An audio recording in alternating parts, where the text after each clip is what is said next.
Hello, fellow flamenco enthusiasts, and welcome to Everything Flamenco. I'm your host, La Jugo, and this is episode 46. Can you believe it? I'm very excited about today's episode. We're going to talk about the legend that is Antonia Santiago Amador, better known as La Chana. I actually initially thought of talking about her because I've seen quite a few flamenco dancers or aspiring flamenco dancers with injuries lately. And the first time I really found out about La Chana was this amazing video I saw of her where she's probably already in her 70s and she's dancing flamenco while sitting on a chair and with a bandaged foot. And I was just in awe. I mean, she really mesmerized me with her technique and stage presence. I just completely forgot that she was not standing and moving around the stage. So anyway, I'm making this intro too long. Really, I'm getting so excited. So let's start episode 46 and talk about La Chana.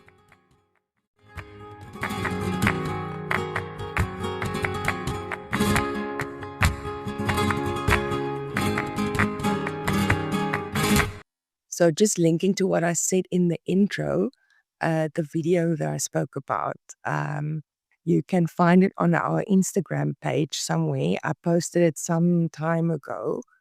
And I just wanted to tell you that the more I researched La Chana and her life, my focus completely shifted away from her injuries and to her presence, which is just absolutely fantastic. And what really inspires me the most about her is her sense of compás or the flamenco rhythm. Before we get into everything that is La Chana, and you know this about me already, I am always trying to be honest and open to you about the topics that inspire me and that I like to talk about.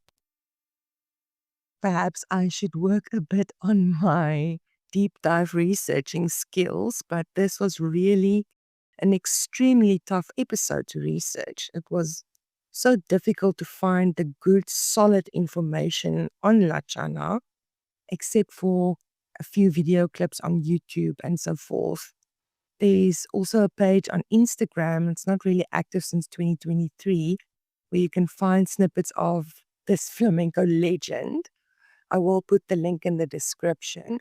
So I really found it hard to research about her, probably because of the way that her career transpired, which I will tell you a little bit about as we go on. Anyway, let's get back to today's topic about the amazing La Chana. So Antonia Santiago Amador, later known as La Chana, was born on the 24th of December 1946 in Barcelona. And her father was from Almeria and her mom was from Cartagena, which makes her part of a deeply rooted Andalusian Gitano family. She was raised in Hospitalet de Llobregat. I hope I don't butcher that name, but anyway, yeah, she was raised there. And by population, this town is the second largest municipality in Catalonia and the 16th in Spain. And the name L'Hospitalet literally means a small hospital in Catalan. And this humble neighborhood would serve as the backdrop for the beginning of her extraordinary journey into the world of flamenco. And as we will explore in another episode, in the Gitana community, music and dance and storytelling is really integral to everyday life. La Chana always dreamed of dancing. She was not trained in a formal academy. She actually taught herself just by listening to the radio. And as I mentioned in the intro, she's got an incredible gift for rhythm and also movement. But not only that, she really worked hard at it. She would dance everywhere, anywhere that she could, even stamping her feet on old roof tiles or on the dirt roads of her neighborhood. And she really worked hard on the skill constantly. There's this unbelievable documentary that came out in 2016 called La Chana, and it was directed by Lucia Stojevic, who's a Croatian filmmaker. So in that documentary, there's also a bit where Antonio Canales is featured. He's also a very well-known flamenco dancer, and in this clip, he talks about La Chana's practice, and he said, "I saw you practice 1 hour before a show. Trrrr, through the corridors. Trrrr." She took her profession very seriously. Not just seriously, she lived for it. Trrrr. The guitarists had to play at an incredible speed. If not, they couldn't follow her. Some guitarists didn't dare play for her. She'd dance in a circle, but they couldn't keep up. And she'd say, "Come on, speed up." They just couldn't keep up. You guys, just recalling that clip I saw, I have goosebumps sitting here talking to you. You really have to go look her up and watch her. She has this insane internal metronome. I think something that really all of us, if we don't aspire to it already, have to aspire to have. I've never seen anything like it in my life. I mean, I will still do an episode about flamenco dancers that I admire and try to learn from the most, as I like their style and, aspire to develop mine from things that I learned from them. Pastora Galvan was always my one and only, so to speak. And those of you who know me will know this. But now that I found La Chana, I am a bit torn because I'm really taking learnings from both of them to develop my own skills. And I guess that is also the beauty of flamencos. There's so many different techniques. There's so many different personalities. People have different skills. So you can really take a little bit from this one and a little bit from that one and learn from it and make it your own or incorporate it in your own learnings. But La Chana's compás, the flamenco rhythm, is something just out of this world. And I don't think that anyone before her or anyone after her will ever match her rhythm. Maybe Carmen Amaya, but after that, I don't think there was anybody. And what I really respect about her is that she dances from within, not to perform. It ends up being a performance, but that's not what she conveys when she dances. For her, it's not about the applause, as that means that her time dancing flamenco is ending at that moment. To her, flamenco is not pretty, pretentious, and pantomime. It's raw, it's real, and it's ruthless. And La Chana really lives for it, and it's a big part of her, as much as breathing. Obviously, as I said, La Chana is part of the Gitano community, so there is a lot of flamenco in the way of life every day, as I mentioned. So one of her family members, her uncle, he's called El Chano, was a flamenco guitarist. It's also partly from him where she derived her stage name. In the Romani language, Calo, La Chana means she who knows a lot. So when someone knows a lot, the gypsies say Chanela, and her uncle's stage name was El Chano, which is the male version of La Chana. So how she came to dance out there in the flamenco world and not just in the neighborhood, it was one day at a party where her uncle, El Chano, just started playing seguiria on the guitar. Now, those of you that don't know, seguiria is a really complicated rhythm. Nothing like rumba, for example, which was a much easier 4-count and often danced at that time when La Chana was small. So apparently La Chana really loved the song that her uncle was playing, so she just started improvising right there on the spot in front of everyone.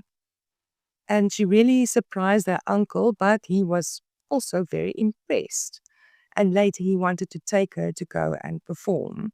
But Unfortunately, Antonia's father, like many men of his time and background, believed that dancing was not an honorable path for a young woman.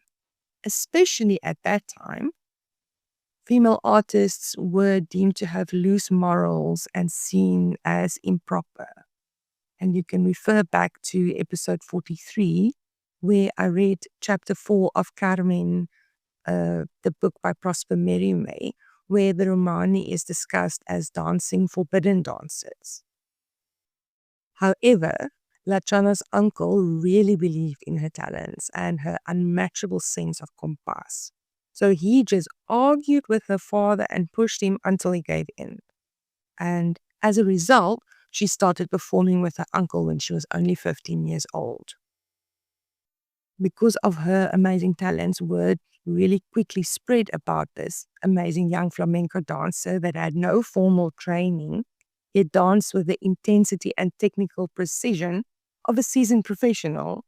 And this innate talent led her to dance at the prestigious Tablao Los Tarantos in Barcelona, where she literally catapulted to fame.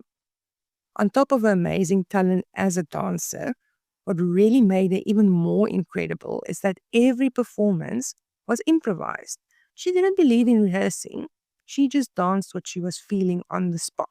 She really believed in feeling the moment and letting the music guide her.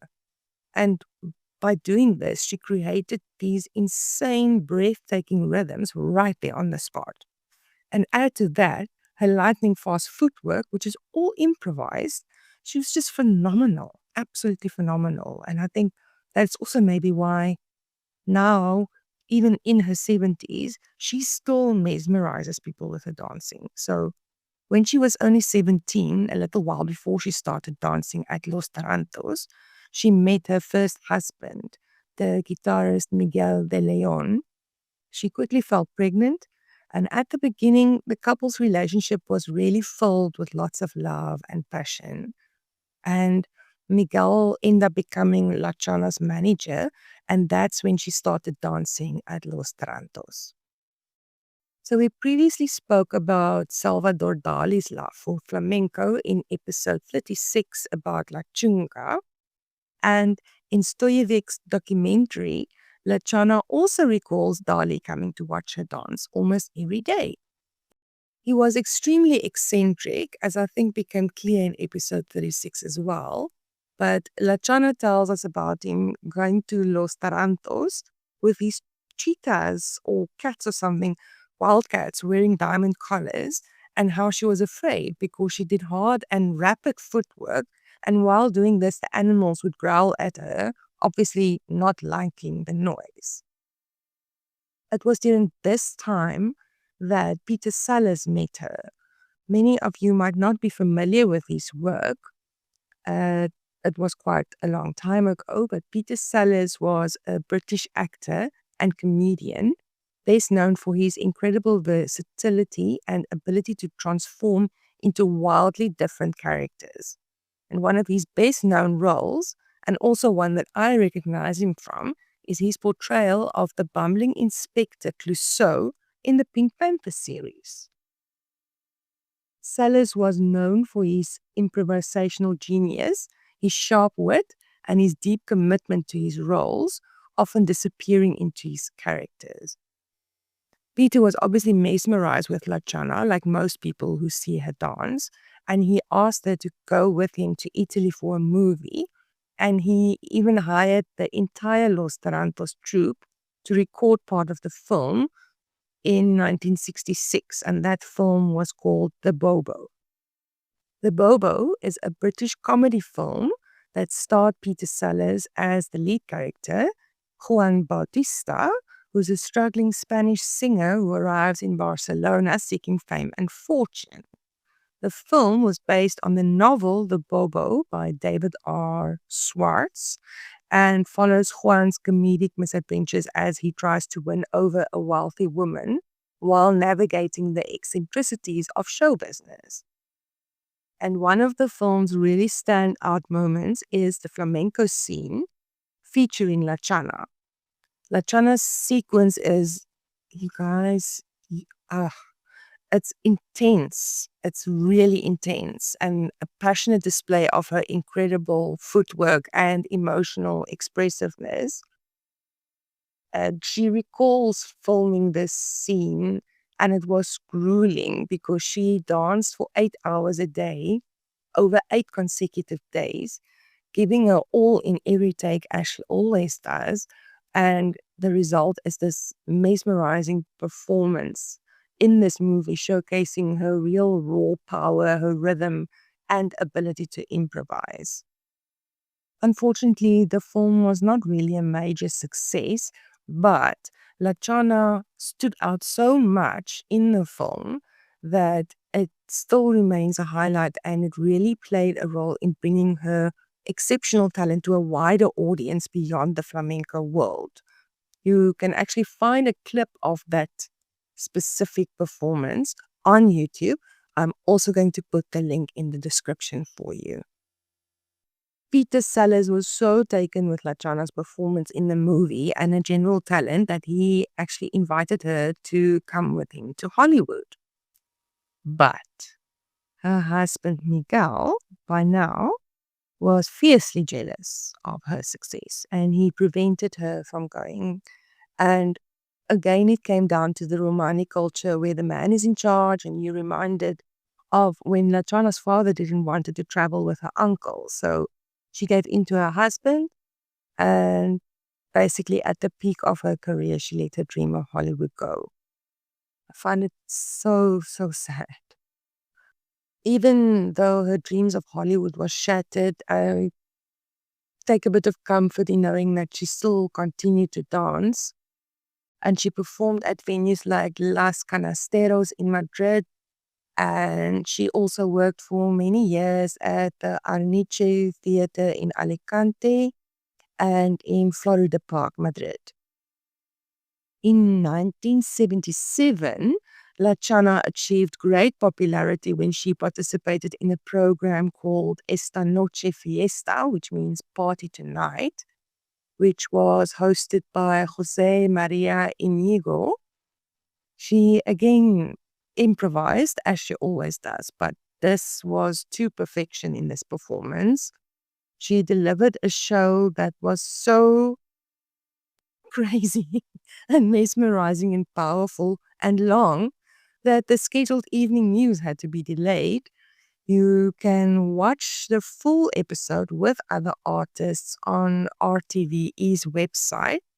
But someone actually also posted the clip just of her performance on YouTube. So I'll post this in the description as well. The day after her performance, she was all over the press, with audiences begging to see her dance again. Because of that, she performed on television all the time and got the opportunity to go to Argentina and Chile to perform. Unfortunately, behind the curtains, her life really was in turmoil. I mean, Miguel, her husband, he just became more and more jealous of her fame. Even preventing her from going to Hollywood didn't stop that from happening. And because of that, he became consistently more violent and abusive, both physically and verbally. La Chana recalls opening the Zenon Hall in Madrid with 2 broken ribs because of Miguel. However, even with all of that happening, she still didn't leave him as he threatened her, and she still clung to the gypsy tradition of the man being the head of the household. It seems that things just kept on escalating with Miguel, and then it got to a point where he forced her to retire at the peak of her career from the one thing that she loved the most, which was flamenco dancing. And that just makes me so sad. He just had complete control over her career and her finances as a manager, and he basically made her a prisoner of his envy, and he used their daughter as a pawn to force La Chana to submit to his will.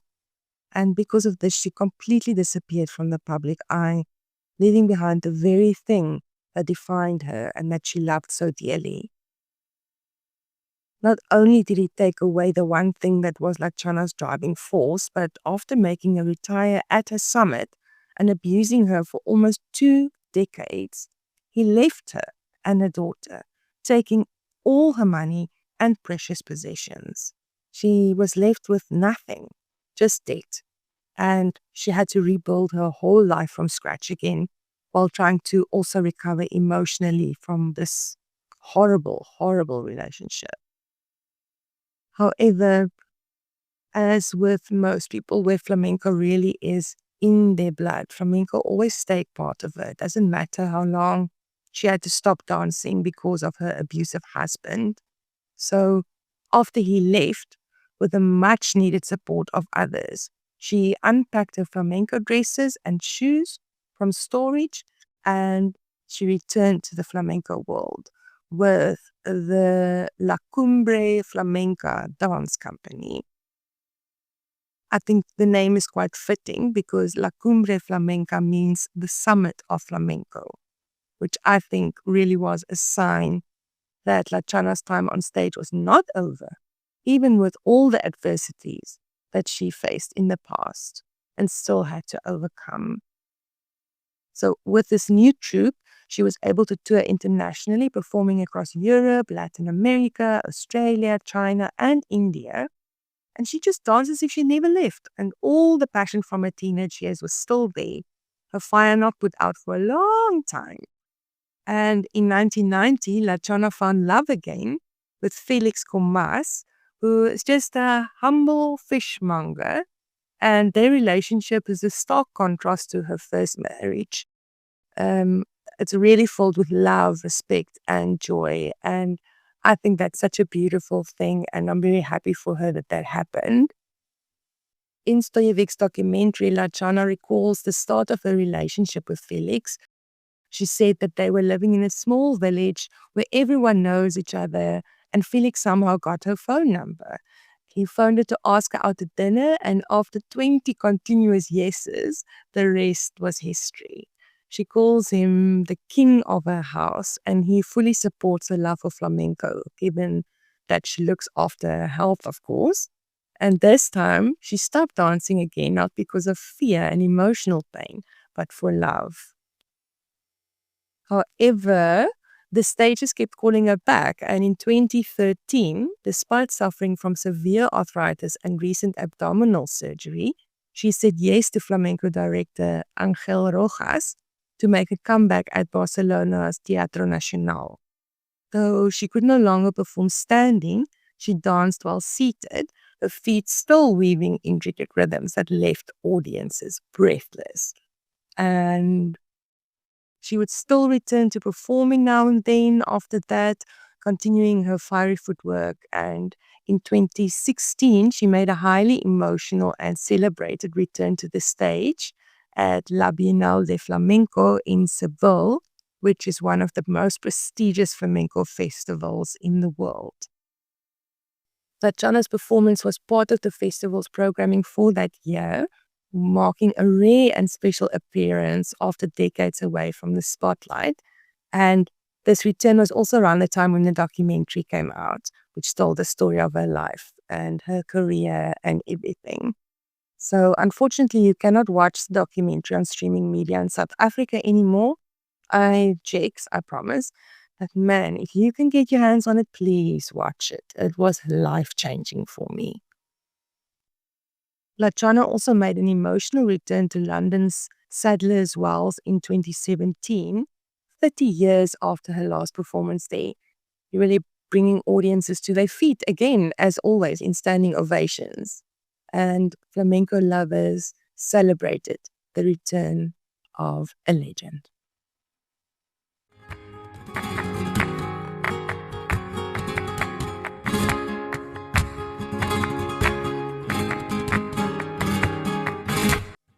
That is the end of episode 46 about the legend that is La Chana.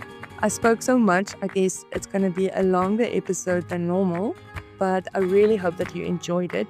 It was such an emotional journey to research this episode, and it gives me hope that I would also be able to dance flamenco deep into my 70s, maybe even my 80s, who knows. I don't like the stigma that's attached to age, you guys. And yeah, La Chana really shows us that you can shrug off those negative Nellies and live for your passion for the rest of your life. It doesn't matter what adversities you face or what health challenges you have. It really gives me hope for what flamenco still has in store for me and hopefully for you too. And I find it so ironic that my very first episode of this podcast was about this very thing, that you shouldn't let your fears and preconceived ideas stop you from dancing. So go and listen to that episode again if you need more motivation. Never give up on your dreams and follow your heart. We all want to keep dancing flamenco as long as we can. So next week, we will talk a little about dance injuries and how to prevent them. So until then, go out there and dance flamenco. Ole!